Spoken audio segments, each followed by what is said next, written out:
स्वागत है आप सभी का। आप देख रहे हैं टोटल न्यूज, आपके साथ मैं हूं पंकज रौतेला। सीधे आपको रोहतक लिए चल रहे हैं। बीजेपी की विश्वास विशाल जनसभा, जहां नायब सिंह सैनी संबोधित कर रहे हैं। जिनको आशीर्वाद दिया है आदरणीय जगत प्रकाश नड्डा जी ने, जिनको कमल का फूल दे करके आप सबका आशीर्वाद लेने के लिए भेजा है। भाई साइड में हो जा, साइड में हो जाओ यार, एक साइड हो जाओ ना, सारी जगह एक साइड में हो जाओ, एक साइड में हो जाओ। नहीं नहीं भाई, एक साइड में हो जाओ। मैं इस करके इधर आया हूं, कोई बात नहीं।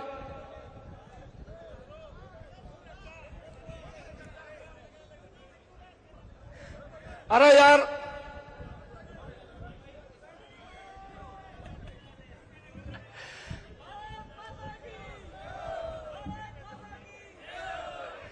अरे यार, आंख में आंख मिलन दे।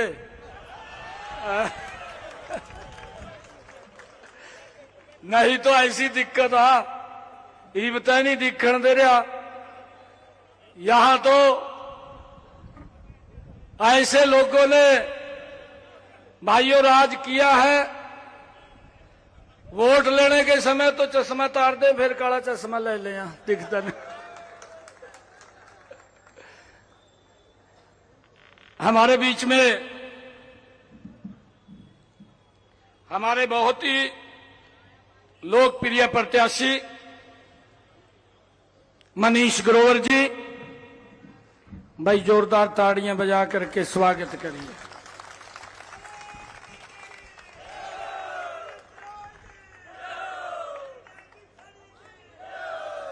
हमारे बीच में मंच पर विराजमान भारतीय जनता पार्टी के प्रदेश उपाध्यक्ष सतीश नांदल जी, जिला के हमारे लोकप्रिय अध्यक्ष रणवीर ढाका जी, हमारे पूर्व मेयर मनमोहन गोयल जी, और हमारे पूर्व में डिप्टी मेयर जिनका जन्मदिन भी है आज, उनको बहुत बहुत बधाई है मेरी तरफ से, राजकमल सहगल जी, पूर्व चेयरमैन हरियाणा सरकार हमारी बहन श्रीमती प्रतिभा सुमन जी, गुलशन निजामन जी, कपिल नागपाल जी, पूर्व चेयरमैन ओम प्रकाश बागड़ी जी, कोऑपरेटिव बैंक के हमारे मेंबर हरीश कौशिक जी, रमेश भाटिया जी और चाचा नाथीराम जी, हिमांशु मित्तल जी हमारे प्रवासी प्रभारी हैं। मंच का जो अच्छे से संचालन कर रहे मनोज मक्कड़ जी, भारतीय जनता पार्टी के वरिष्ठ नेता संजीव भारद्वाज जी, और मंच पर विराजमान अभी पिछले दिनों जब मैं पार्टी का प्रदेश का अध्यक्ष था, तब मैंने मोहित धनवंतरी जी को ज्वाइन कराया था, वो भी मंच पर विराजमान है।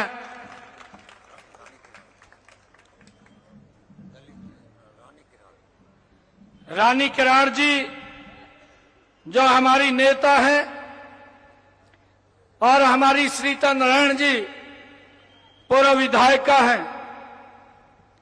मंच पर विराजमान सभी नेतागण और इस ऐतिहासिक स्थल गोहाना अड्डा, मुझे याद आ रहा है मैं यहां पैदल घूमता था। ये रोहतक हमारी कर्मस्थली रही है। मैं बहुत लंबे समय तक यहां पर रह करके पार्टी का काम किया है। पार्टी के काम के लिए यहां रहना पड़ता था, परंतु मेरे को यह मालूम नहीं था कि देश के यशस्वी प्रधानमंत्री और भारतीय जनता पार्टी के राष्ट्रीय अध्यक्ष और भारत सरकार के गृह मंत्री अमित शाह जी, हरियाणा के पूर्व मुख्यमंत्री मनोहर लाल जी मुझे ही ये सेवा का मौका दे करके यहां बैठा देंगे। मैं तो भाई अपनी तैयारी कर रहा था कुरुक्षेत्र से, मगा भाई तो चुनाव लड़ांगे, परंतु इतनी बड़ी जिम्मेवारी दी है। एक गरीब परिवार के बेटे, किसान और पिछड़े समाज के बेटे को अगर इतनी बड़ी जिम्मेवारी कोई दे सकता है, वो भारतीय जनता पार्टी का नेतृत्व है, कांग्रेस में नहीं है। कांग्रेस के अंदर तो अगर किसी ने यूं भी कह दिया ना भी मैं मुख्यमंत्री का दावेदार हूं, उसी को कुचल देंगे। परिवारवाद चलता है, परिवारवाद से बाहर नहीं निकलते, और जब परिवारवाद चलता है तो गजब का सिनेरियो देखने को मिला भाई। अभी आप भी देख रहे होंगे, अभी इन्होंने अपना घोषणा पत्र जारी किया। मैं तो उसको घोषणा पत्र नहीं कहता। पत्रकार मेरे को कह रहे थे, कहा जी हुड्डा साहब बोल रहे हैं, कहा आपने उनका कॉपी कर लिया। मैंने कहा हमने मरना भाई, भ्रष्टाचार की दलदल में हुड्डा साहब फंसे हुए हैं, हम क्यों कॉपी कराएंगे, हमने मरना है क्या। भाइयों, हमारा संकल्प पत्र है। मैं आज रोहतक की सरदारी को बताना चाहता हूं, मैंने हर जिला के अंदर 2-2 गाड़ी भेजी है, संकल्प पत्र वैन। लोगों के सुझाव लिए हैं। 1,37,560 लोगों के बहुमूल्य सुझाव मेरे पास आए हैं। हरियाणा प्रदेश के कोने कोने से, हरियाणा के 2,80,00,000 लोगों की भावनाएं इस संकल्प पत्र के अंदर जो हमने जारी किया है, उनकी भावनाएं समाहित हैं। और भाइयों, ये संकल्प पत्र हमारे लिए नहीं है, ये हमारे लिए ये भगवान का रूप है, और इसकी जिम्मेवारी आपके बेटे की, आपके भाई की है।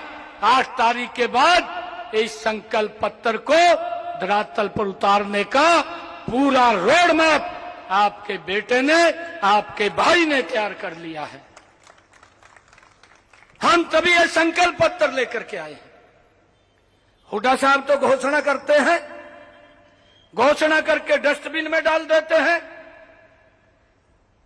हिसाब मांग रहा था, मैंने कहा आपने कितने घोषणा पत्र के वादे पूरे करे बता। घोषणा पत्र ही नहीं है इनका, पता नहीं कहां गिर दिया। भाइयों, हमने मैंने पत्रकारों को बताया कि जब मैं 2024 का ये घोषणा पत्र, हमारा जो संकल्प पत्र है, ये संकल्प पत्र जब आदरणीय नड्डा जी रोहतक के अंदर रिलीज कर रहे थे, मैंने पत्रकारों को कहा था आप हमारा संकल्प पत्र 2014, हमारा संकल्प पत्र 2019, आप एक बिंदु पर उंगली लगा करके देख लेना, पूरा का पूरा धरातल के ऊपर उतारने का काम ये हमारी सरकार ने किया है। और भाइयों, ये हिसाब मांग रहा है। मेरे पास इसके जब ये हिसाब मांग रहा था, मन में एक शेर याद आ रहा था, मैं उसको सुनाता हूं। रोहतक में आया हूं, आप लोगों को जरूर सुनाऊंगा। दिल में कसक है, दिल में कसक है, चेहरे पर नकाब लिए फिरते हैं, जिनके खुद के बही खाते खराब हैं, हमारा हिसाब लिए फिरते हैं। वो हिसाब लिए फिर रहे हैं। यह हिसाब मांग रहा था। मैं पिंजौर के अंदर एप्पल मंडी का, एशिया की सबसे बड़ी मंडी, उसका उद्घाटन करने के लिए मैं चंडीगढ़ से निकला। मैंने सोचा ये हिसाब मांग रहा है, मखा इससे कुछ क्वेश्चन करने चाहिए। ये भी 10 साल मुख्यमंत्री रहा, पूछना चाहिए था, नहीं पूछना चाहिए था। ये सारे के सारे हिसाब मांगते घूम रहे, मखा इससे क्वेश्चन पूछे। ये भी 10 साल मुख्यमंत्री रहा। मैंने इसको, जब मैं कागज के ऊपर गाड़ी में बैठे बैठे लिख रहा था क्या क्या पूछा जाए, एक बहुत बड़ी लंबी लिस्ट बन गई। मैंने कहा ये तो यूं कह देगा मेरे तो याद ही नहीं रहे वही कौन कौन से तने पूछे आप। मैंने उसको शॉर्ट लिस्ट किया, शॉर्ट लिस्ट करके उसमें 10 क्वेश्चन पूछे, आज तक जवाब नहीं दिया, आज तक भी जवाब नहीं दिया। बस पता क्या कहा बेरोजगारी फैलेगी। और दूसरा शब्द है इसके पास, कहा कोई काम नहीं बीजेपी ने 10 वर्ष में किया। भाई जिस सड़क के ऊपर तो चल रहा और जिस सड़क के ऊपर खड्डा भी नहीं लग रहा, तय जहां से भाइयों 10-10 घंटे में पहुंचता था वहां तक 3 घंटे में पहुंच रहा। तेरे को विकास नहीं दिखाई दे रहा? अब विकास दिखाई नहीं दिया इसको। कितना जबरदस्त काम किया है इन 10 वर्षों में भाइयों। हरियाणा की तस्वीर को बदलने का काम ये हमारी सरकार ने किया है। और भाइयों, मैं आज रोहतक की सरदारी के बीच में अपील करने के लिए आया हूं। ये वोट मैं अपने लिए भी मांगने के लिए आया हूं, अपने लिए मांगने के लिए आया हूं। और भाइयों, वोट मैं अपने लिए इसलिए मांगने के लिए आया हूं कि जब आप कमल का बटन दबाएंगे और मनीष जी यहां से विधायक बनेंगे, जितने काम छूट गए हैं ना, पैसे की दिक्कत नहीं है, ना पैसे की कोई कमी। मैं आपको बताना चाहूंगा कि मैंने मात्र छोटे से समय के अंदर कितने जबरदस्त निर्णय लिए हैं। भाइयों, रोहतक को विकास की गति में और तेजी से आगे बढ़ाने का काम हम करेंगे। भाइयों, मैं आप लोगों को बताना चाहता हूं, जब मेरे को जिम्मेवारी मिली 12 मार्च को, 16 मार्च को आचार संहिता लग गई। 6 जून तक आचार संहिता थी। उस बीच के अंदर जब ये आचार संहिता लगी, हम घोषणा तो कोई कर नहीं सकते थे, काम तो कर नहीं सकते थे। मैंने अधिकारियों को बैठ करके कहा कि मेरे पास 100 दिन का एजेंडा है, क्योंकि 7 अक्टूबर से लेकर के जब तक विधानसभा के चुनाव होने थे 100 दिन थे।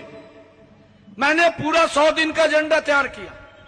अधिकारियों को बुला करके कहा कि ये 100 दिन का एजेंडा मैंने धरातल के ऊपर उतारना है, इसकी आप तैयारी कर लीजिए।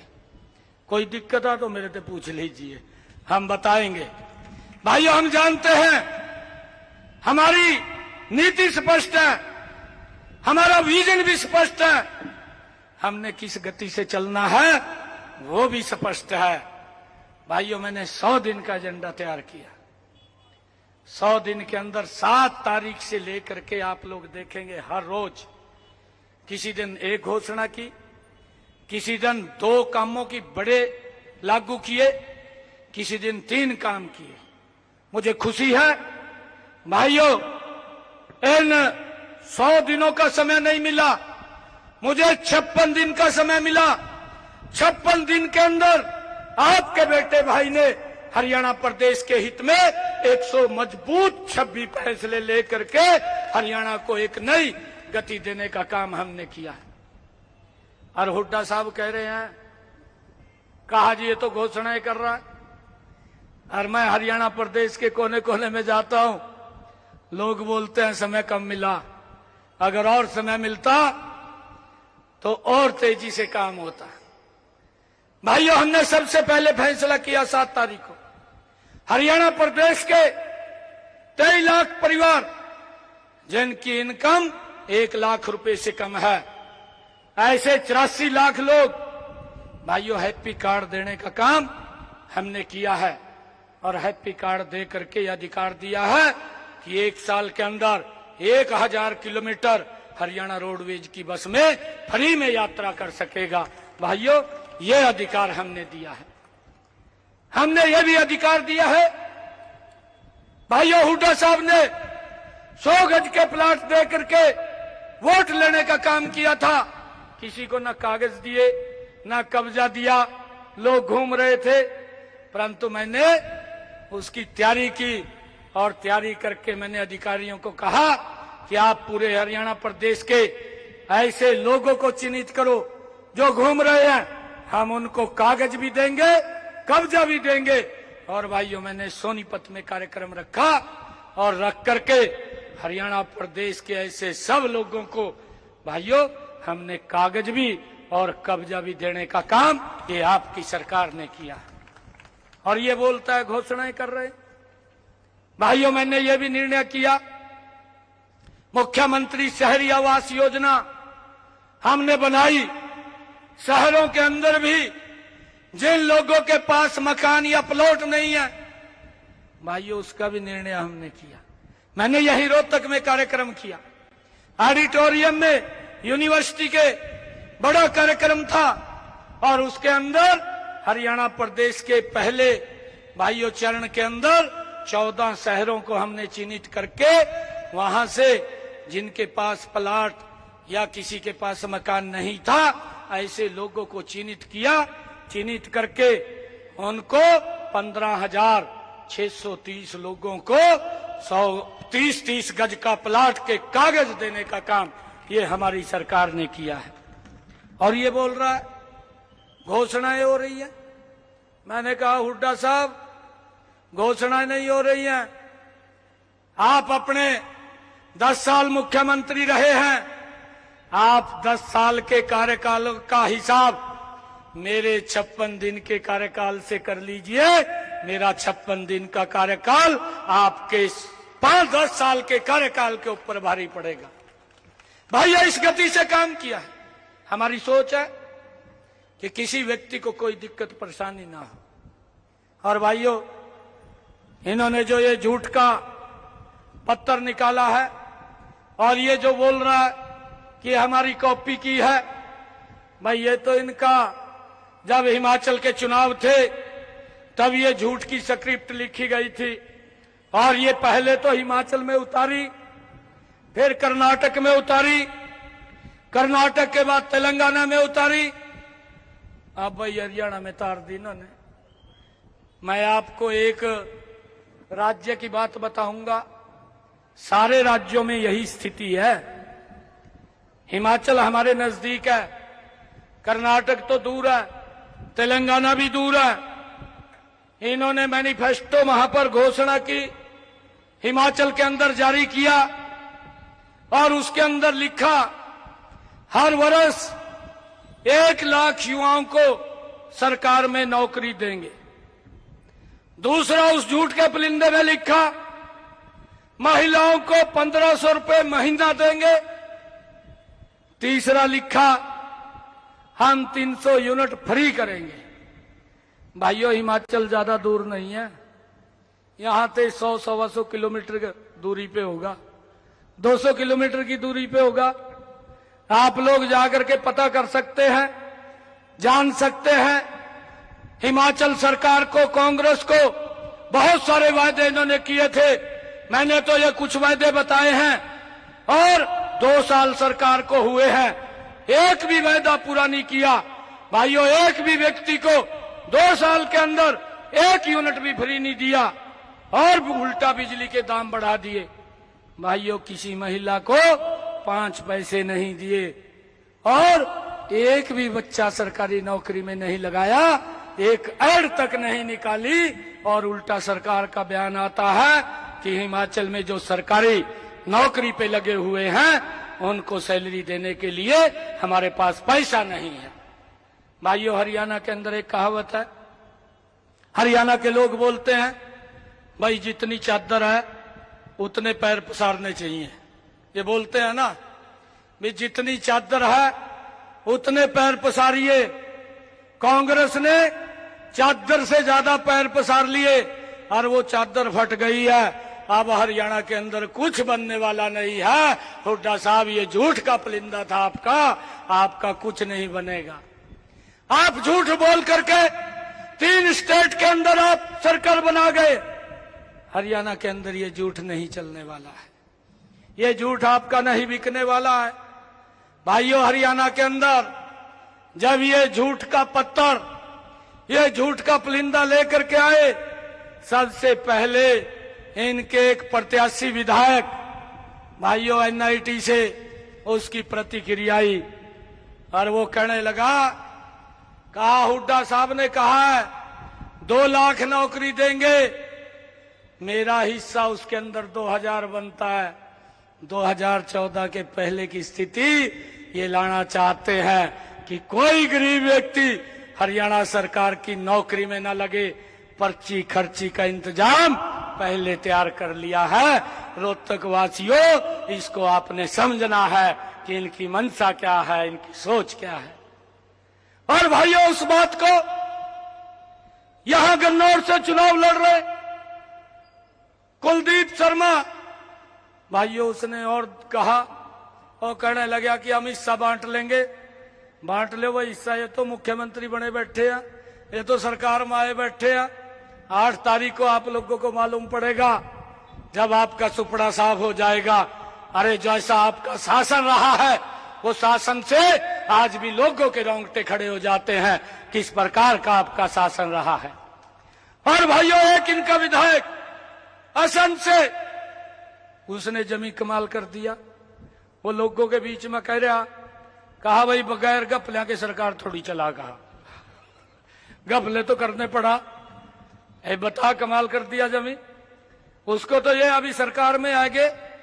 और उसने और क्या कहा, उसने ये कहा रील आपके बीच में आ रही होगी, उसने कहा सबसे पहले तो मैं अपना घर भरूंगा, फिर जो मेरे रिश्तेदार कहा मेरी सपोर्ट मारे उनका भरूंगा, और जनता बाढ़ में जाए।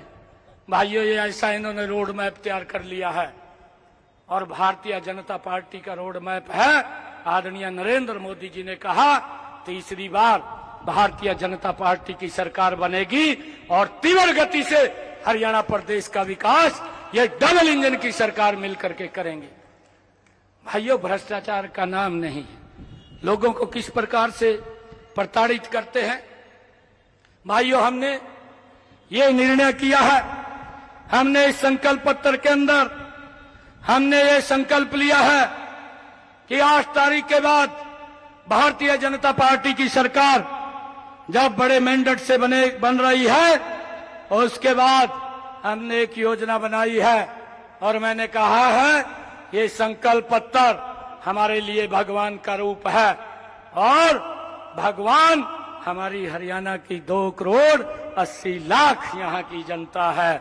और भाइयों, आप लोगों का जब आशीर्वाद मिलेगा, हरियाणा की बहनों को हमने ये निर्णय किया है, लाडो लक्ष्मी योजना बना करके हर महीने 2100 रुपया देने का काम ये हमारी सरकार करेगी। भाइयों, हमने ये भी निर्णय किया है अपने संकल्प पत्र के अंदर, जिस प्रकार से आईएमटी खरखोदा लगा है और उसके अंदर लगभग स्थानीय एरिया के 50,000 बच्चों को रोजगार मिलेगा।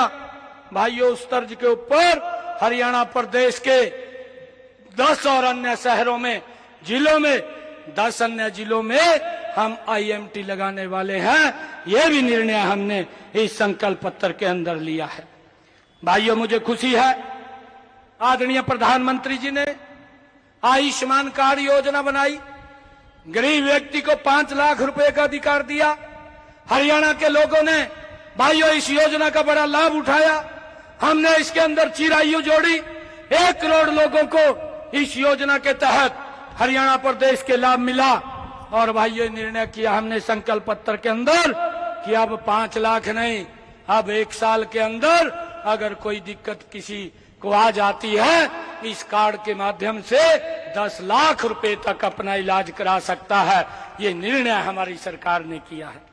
भाइयों, हमने ये भी निर्णय किया है कि जो हमारे 70 साल के ऊपर बुजुर्ग हैं, वो कोई भी है, आजकल कांग्रेस के 70 साल से ऊपर के काफी लोग चुनाव मैदान में, अभी पत्रकार मेरे को पूछ रहा था, मैंने कहा कांग्रेस बुढ़ी हो चुकी है, वो बूढ़ी हो चुकी है, उस गति से काम नहीं होगा, क्योंकि बुजुर्ग आदमी है।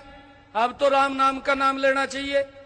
आप देख भी लीजिए जो इनके प्रत्याशी उतारे हैं, चाहे गलोई से उतारा है और चाहे गन्नौर से उतारा है, चाहे गोहाना से उतारा है और चाहे रसंत से उतारा है।